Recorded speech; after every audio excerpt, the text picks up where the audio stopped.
지난주에 우리는 새로운 대통령을 세웠습니다.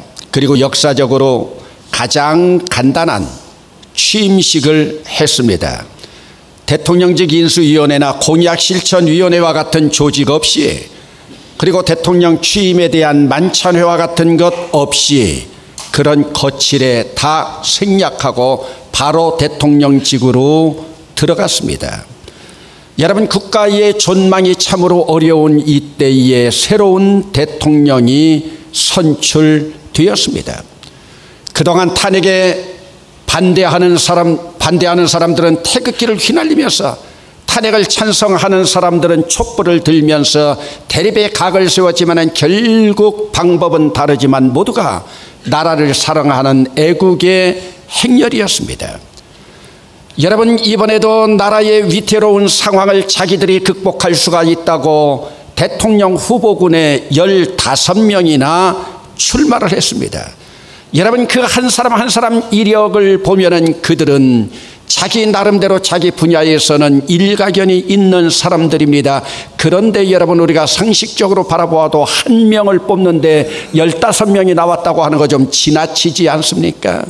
이런 모습을 또 한 번 보면서 오늘 우리 인간들은 자기 잘난 맛에 살아가는 멋도 있는 것 같습니다. 옛날 중국의 춘추 전국시대에 보면은 전쟁이 많을 때에 장수들을 리더십으로 구별해 나갈 때 지혜로운 장수를 지장이라 하고, 용맹스럽고 용기 있는 장수를 맹장이나 용장이라고 불렀습니다. 그리고 덕까지 겸비한 그런 장수를 덕장이라고 했습니다. 여러분, 우리나라에는 얼마나 중요하고 산적한 문제들이 많이 있는지, 이 모든 것을 갖춘 지도자라야 이 모든 문제를 해결해 나갈 수 있는데, 여러분, 포용력까지 함께 갖추고 있는 넓은 겸손한 그러한 인물이 배출될 수 있겠습니까?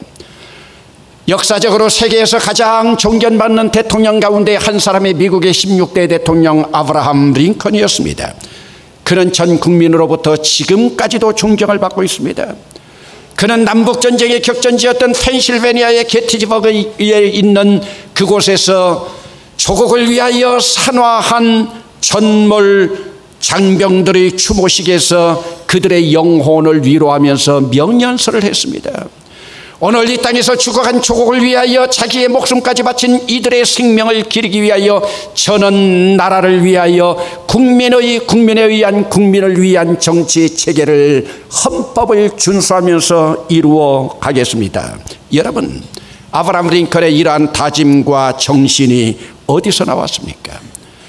아브라함 링컨은 어린 시절부터 철저하게 기독교 정신에 충실한 사람이었습니다. 책이 없을 때에 성경책을 빌려다가 읽으면서 그는 리더십을 길렀습니다.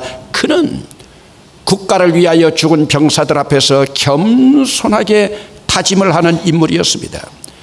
그리고 그는 기독교 정신은 인간의 평등에 있다고 하는 십자가 정신을 실현시키기 위해서 내전을 치르는 남북전쟁의 고통을 감내하면서 얼굴 검은 흑인들의 해방을 위하여 동족 상잔의 비극까지도 감내하며, 그는 불의를 위해서라면 전쟁이라도 해야 된다고 하면서 그는 북군의 사령관으로서 맹장의 길을 걸어가지 아니했습니까?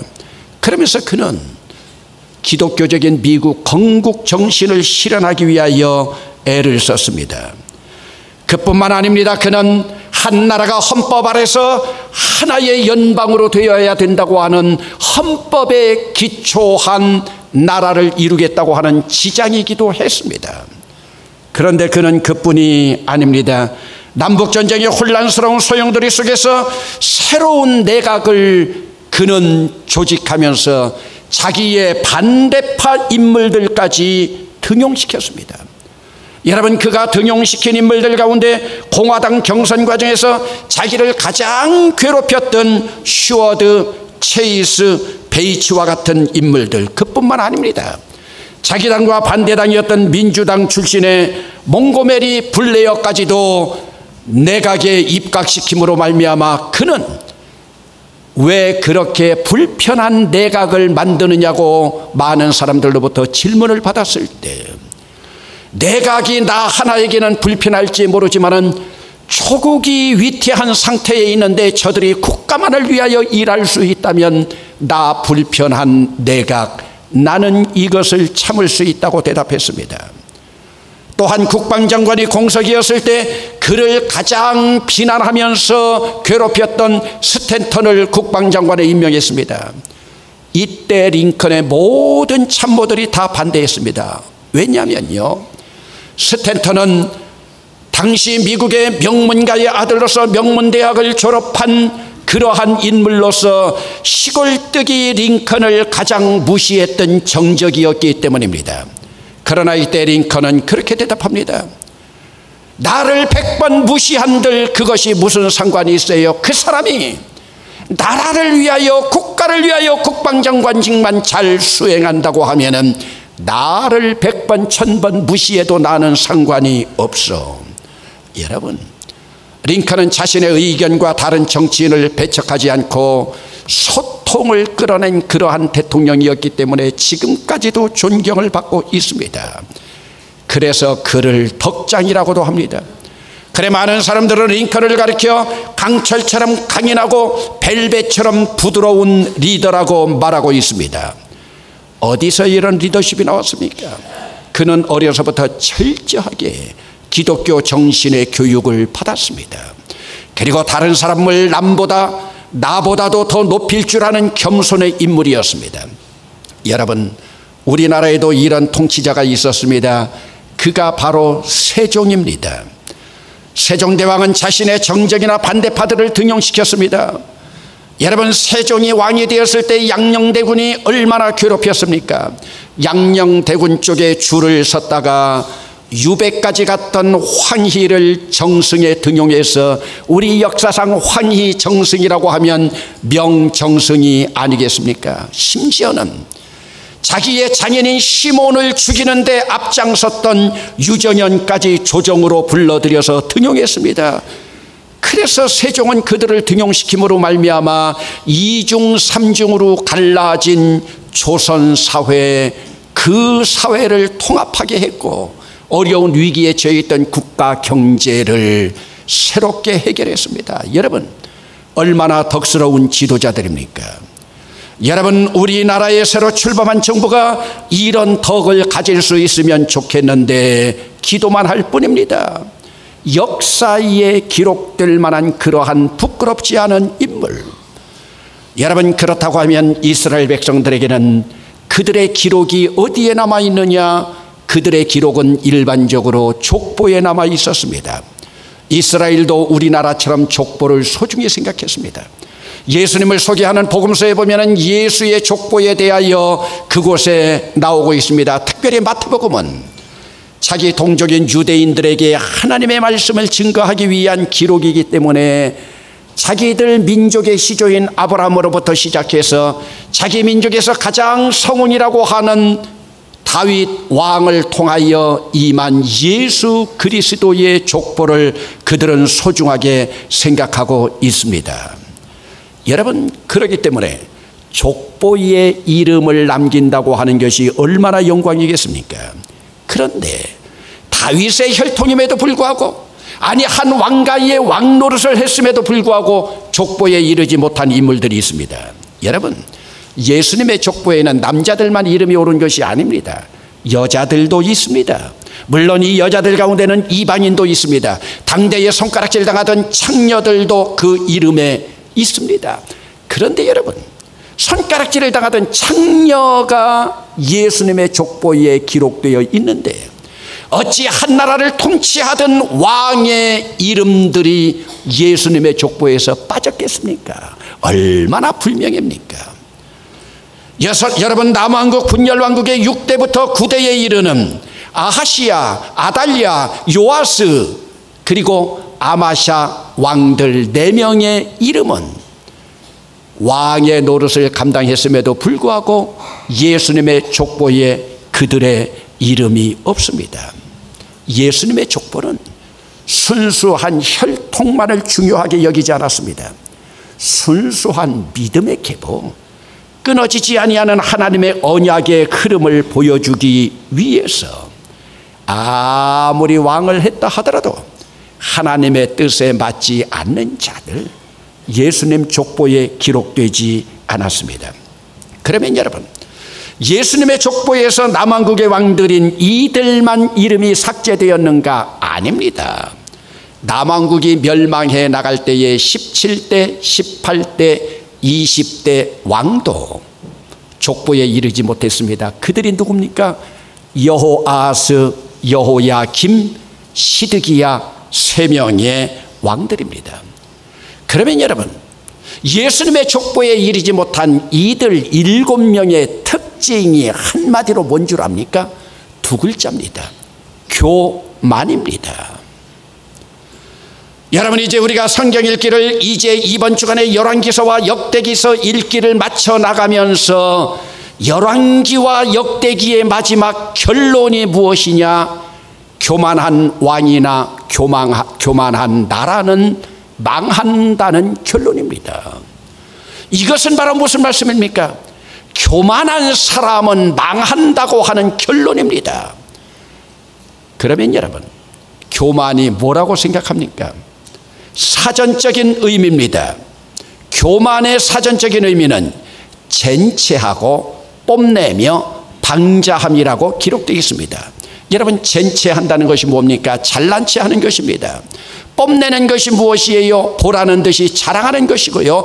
방자함이라고 하는 것은 거리낌이나 삼가는 태도가 없이 건방지다는 뜻입니다.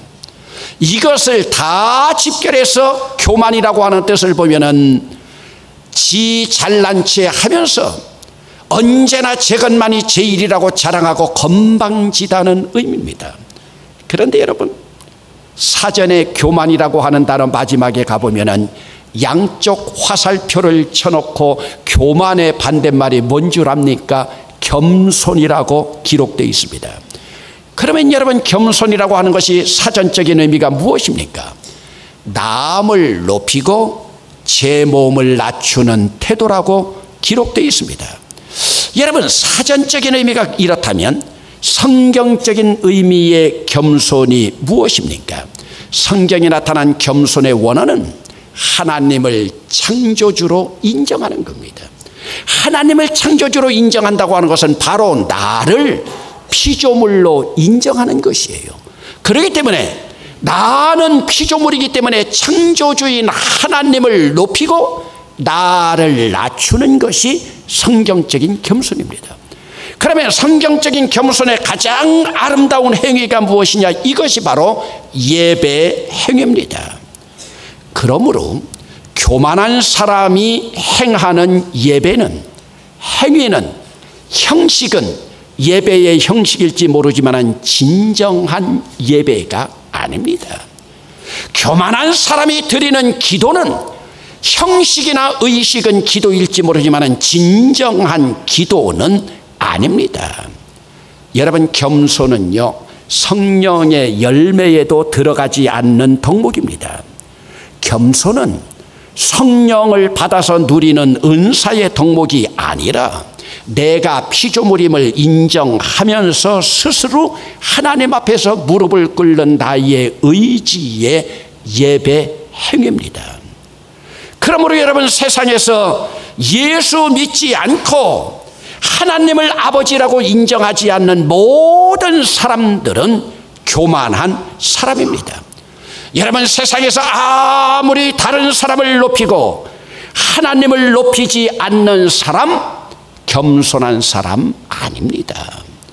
여러분들은 세상에서 다른 사람을 높여주고 다른 사람을 섬겨주면서 법 없이도 살아갈 수 있는 사람, 겸손한 사람으로 생각할지 모르지만 그가 만약 아무리 그런 삶을 살아간다 하더라도 하나님 앞에 아버지라고 무릎 꿇지 않는 한 그는 겸손한 사람이 아닙니다. 종교개혁자 칼빈은 이런 사람들을 명목상 그리스도인이라고 칭했습니다. 이름만 그리스도인이지 구원의 반열에서 떨어져 나간 사람들이다. 그러므로 하나님 앞에서 건방 떨어서는 되지 않습니다. 잘난 체 해서 되지 않습니다. 자랑하지 말아야 됩니다. 여러분, 그러면 성경에 보면은 교만의 아이콘이 누굽니까? 이스라엘의 초대 왕인 사울이었습니다. 그는 백성들이 뽑아주었지만 결국 교만함으로 말미암아 하나님으로부터 탄핵받았습니다. 여러분, 사람으로부터 탄핵받는 거 그래도 괜찮습니다. 하나님으로부터 탄핵받았잖아요.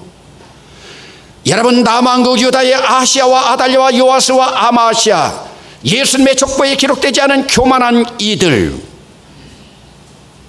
교만 까닭에 족보에 기록되지 못했습니다. 그런데 여러분, 예수님의 족보에는 올랐지만 하나님 앞에 교만의 아이콘으로 인정된 왕이 있습니다. 그 사람이 바로 우시야입니다. 여러분, 우시야는요, 예수의 족보에 이름을 올리지 못한 선왕 4명의 뒤를 이은 다음에 10번째 왕입니다. 우시야는 공식적인 왕명이었고 본래 이름은 아사랴입니다. 그런데 공교롭게도 이 시대 대제사장 이름이 아샤랴이기 때문에 그 아샤랴 대제사장과 구별하기 위해서 우시야라고 부르고 있는데 52년간 통치했습니다. 그런데 여러분, 그 왕도요, 처음에는 정직한 길 걸어갔습니다. 우리나라 역대 대통령들 처음에 정직한 길 다 걸어갑니다. 여러분, 역대하 26장 4절로 5절 말씀입니다. 우시야가 그의 아버지 아마샤의 모든 행위대로 여호와 보시기에 정직하게 행하며 하나님의 묵시를 밝히 하는 스가랴가 사는 날에 하나님을 찾았고, 그가 여호와를 찾을 동안에는 하나님이 형통하시게 하였더라. 여러분, 얼마나 아름답습니까? 그는 왕으로 16살에 등극을 해가지고 정직하게 행했습니다. 그리고 스가랴라고 하는 대제사장을 자기의 영적인 지도자로 삼고 하나님을 찾아서 형통했지만, 스가랴가 죽은 다음에는 하나님을 찾지 않았습니다. 이것이 바로 교만했다고 하는 증거입니다. 여러분, 교만은 어디서 생깁니까? 우리가 형통할 때에 그것을 하나님의 은혜로 돌리지 않고 자기의 업적으로 돌리는 자만심에서 생깁니다.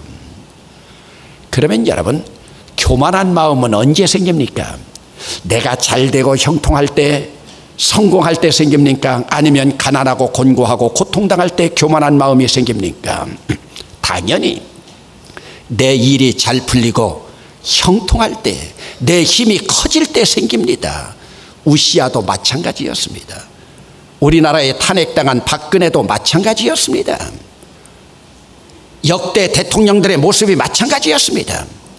그러면 여러분, 오늘 본문을 시작하는 16절 말씀을 여러분들이 주목해서 보시겠습니다. 그가 강성하여짐에 그의 마음이 교만하여 악을 행하여 그의 하나님 여호와께 범죄하되 곧 여호와의 성전에 들어가서 향단에 분향하려 한지라. 여러분, 향단에 분향하는 일은 제사장의 몫입니다. 그런데 자기 나라가 강하여지고 주변에 있는 열방에 있는 나라들이 조공까지 바치면서 화친하려고 하니 우시야에게는 눈에 보이는 것이 없었습니다. 우시야 앞에는 이제 여호와 하나님도 필요 없게 되었습니다. 사실 우시야는 지금 성전에 들어가서 제사장들이 집례하는 제사를 집전한 것도 아닙니다. 지금 집전하려고 한 것뿐입니다. 집전하려고 한 것이 아니라 성전으로 들어가서 분향하려고 한 것인데, 근데 당시에 대제사장이었던 아사랴가 다른 제사장 80명을 데리고 성전으로 들어가서 우시야를 말렸습니다. 여호와께 분향하는 일은 왕의 일이 아닙니다. 이 일은 오직 분향하기 위하여 구별함을 받은 아론의 자손들이 해야 될 일입니다. 왕이여, 당장 성소에서 나가소서. 왕이 범죄하였사오니 하나님 여호와께 영광을 얻지 못하리이다. 여러분, 이 말을 듣고 우시야가 무릎 꿇고 회개했으면 얼마나 좋겠습니까? 그런 겸손한 모습으로 순종하지 않았습니다. 그가 제사장에게 화를 내는 그 시간, 그에게 나병이 임했습니다. 여러분, 오늘 본문 19절 말씀입니다. 우시야가 손으로 향로를 잡고 분향하려 하다가 화를 내니 그가 제사장에게 화를 낼 때에 여호와의 전 안향단 곁 제사장들 앞에서 그의 이마에 나병이 생긴지라. 여러분, 예전에는 문둥병이라고 했습니다. 성경에는 나병이라고 나오고 있습니다. 요즘은 학명으로 한센병이라 칭합니다. 여러분, 이 한센병은 당시의 천병이었습니다. 성경에 보면은 교만한 사람들이 한센병에 걸린 기록들을 보여주고 있습니다. 여러분, 광야에서 이스라엘 백성들을 인도해 나가면서 지친 몸으로, 피곤한 몸으로 안식을 얻기 위하여 자기 아내 구스 여인과 함께 모세가 집에 들어왔을 때에 검둥이 구스 여인 데리고 온 모습을 바라보고 예쁘장한 누이 미리암이 뭐라고 그랬습니까? 어디 저런 검둥이를 데려왔습니까? 이때 하나님이 예쁘장한 미리암의 하얀 얼굴에 살구꽃 그려주지 않았습니까? 그것이 뭡니까? 나병입니다. 그 이후로 미리암에 대한 기록이 없습니다. 여러분, 살구꽃이 아무리 좋아도 내 얼굴에 그려지는 것 좋은 것 아닙니다. 여러분, 아람 군대장관 나만 보세요. 얼마나 이름값을 잘 감당했는지. 나만 지옥신 부리다가 나병 걸리지 않았습니까? 얼마나 교만했는지. 선지자가 요단강에 들어가서 6번 7번 씻으라고 할 때 6번 씻을 때까지 그는 버티면서 교만했습니다. 오늘 우시야도 마찬가지입니다. 선지자 앞에 순종하지 않은 교만의 아이콘이었습니다. 여러분, 나병은 아무리 왕이라 해도, 아무리 내 자식이라 해도 같이 살 수가 없습니다. 그래서 우리도 소록도 만들어 놓은 것이 아니겠습니까? 그러니 여러분, 당당했던 52년을 통치했던 왕이라 하더라도 성전에서 쫓겨났습니다. 왕궁에서 쫓겨납니다. 별궁에 있다가 왕도 쫓겨나서 아들에게 넘겨주고 마지막 불행하게 살았습니다. 죽었을 때 나병 환자이니 다윗의 묘실에도 들어가지 못하고 왕실의 묘소에도 들어가지 못하고 왕실 묘소 곁에 장사하였더라. 여러분, 문재인 정부가 새롭게 개혁이라는 아이콘을 가지고 출발을 했습니다. 그러나 오늘 우리는 내가 지지했건 지지하지 않았건 이 정부를 위하여 교만하지 않도록 기도해야 됩니다. 대통령이 국가 지도자라면 오늘 우리는 또 각 가정의 부모입니다. 그렇다면 우리는 또 가정의 지도자입니다. 예수 믿는 우리들은 또 이 사회의 리더들입니다. 오늘 우리는 어떻게 가정을 아름답게 이끌어가고 이 사회의 등불이 되어야 되겠는가? 바로 내 몸을 낮출 때입니다. 내 몸을 낮추고 겸손으로 나가야 됩니다. 교만은 우리를 스스로 무너뜨리는 마약입니다. 여러분, 정부는 실패할 수 있습니다. 문재인 정부는 망할 수 있습니다. 그러나 국가는 망해서 되지 않습니다. 나라는 망해서는 안 됩니다. 우리 조국은 망해서 되지 않습니다. 그래도 아멘하지 않습니다. 여러분, 정부는 망할 수 있지만, 정권은 망할 수 있지만 나라는 망해서는 안 됩니다. 교만하지 않아야 됩니다. 잠언 16장 18절 말씀입니다. 교만은 패망의 선봉이요 거만한 마음은 넘어짐의 앞잡이니라. 패망의 선두주자가 되고 싶습니까? 교만하라는 거예요. 망하는 길로 가고 싶습니까? 불행의 길을 자초하고 싶습니까? 아니면 영적인 문둥병자가 되고 싶습니까? 교만한 자에게는 진정한 안식이 없습니다. 오늘 우리들은 교만의 길을 걷고 있는가? 겸손의 길을 걷고 있는가? 선택의 목만 남아 있습니다.